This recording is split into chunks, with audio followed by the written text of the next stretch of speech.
અમરેલી જિલ્લા ભાજપના નેતાઓ બંધાયા એક તાંતણે। ભાજપ નેતાઓ એકબીજાના ઘરે પહોંચ્યા અને શુભેચ્છાઓ પાઠવી। દિલીપ સંઘાણી અને પરસોત્તમ રૂપાલા વેકરિયાના ઘરે પહોંચ્યા હતા। કૌશિક વેકરિયાએ ચરણ સ્પર્શ કરીને સંઘાણીના આશીર્વાદ લીધા। કૌશિક વેકરિયાના માતાએ મોં મીઠું કરાવીને દિગ્ગજ નેતાઓને આવકાર્યા। ઉર્જા મંત્રી કૌશિક વેકરિયા પણ સંઘાણીના નિવાસસ્થાને પહોંચ્યા હતા। સંઘાણીના પત્નીએ તિલક કરીને ઉર્જા મંત્રીને આવકાર્યા। ભરત સુતરિયા, અતુલ કાનાણી સહિતના નેતાઓએ સંઘાણીના આશીર્વાદ લીધા। મારી પાસે પધાર્યા ન પધાર્યાનો સવાલ જ નથી। રાજકારણમાં રાજકીય દૃષ્ટિકોણો અન્ય પક્ષોમાં જોવા મળે છે।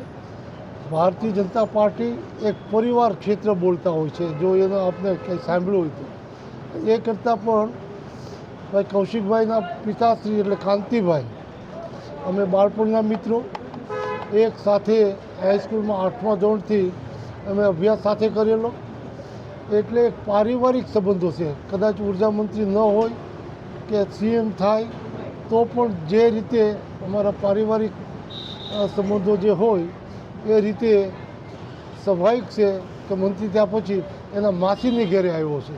અને હું પણ આજે રૂપાલા સાહેબને બંને એમના મમ્મીને મળીને કૌશિકભાઈને અભિનંદન કાલે આપી દીધા હતા, પણ એમના મમ્મીને મળીને એમના ઘેર જઈને મેં અને રૂપાલા સાહેબે એમને પણ અભિનંદન આપ્યા। ખાસ કરીને સૌને મારી હેપી દિવાળી।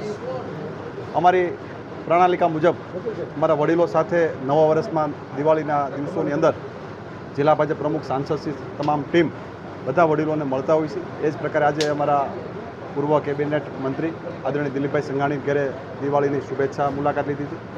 દિવાળીના દિવસોની અંદર એમના પરિવાર સાથે મળીને એમના આશીર્વાદ મળી શકે એ પ્રકારની વાતચીત કરી અને નવું માર્ગદર્શન મળે એ પ્રકારે એમની સાથે વાર્તાલાપ પણ કર્યો। અને ખાસ કરીને દિવાળીના પર્વની બધાને હું ખાસ કરીને શુભેચ્છા આપું છું।